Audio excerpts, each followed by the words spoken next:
சட்டத்தை விட ரொம்ப முக்கியம் நம்ம எல்லாருடைய நம்முடைய ஒற்றுமை தான் ரொம்ப முக்கியம். அது மட்டும் நீங்க வழக்கறிஞர் பாதுகாப்பு மசோதா ஏன் இந்த அரசு தொடர்ச்சியாக தாமதப்படுத்துதுன்றது தெரியல.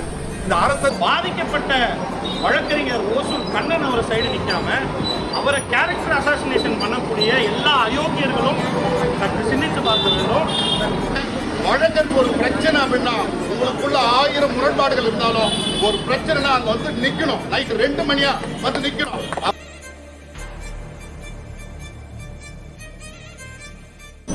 எழுச்சி தமிழர் அவர்கள் சொல்வார்கள், பாதிக்கப்பட்டோரின் பக்கம் நிற்பதுதான் அறம்.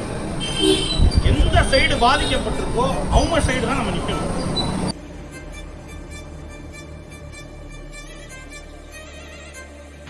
நம்ம கோர்ட்டுக்கு 24 hours ஒரு ஏர் போலீஸ் போடுறேன், கண்ணோட போடுறேன்.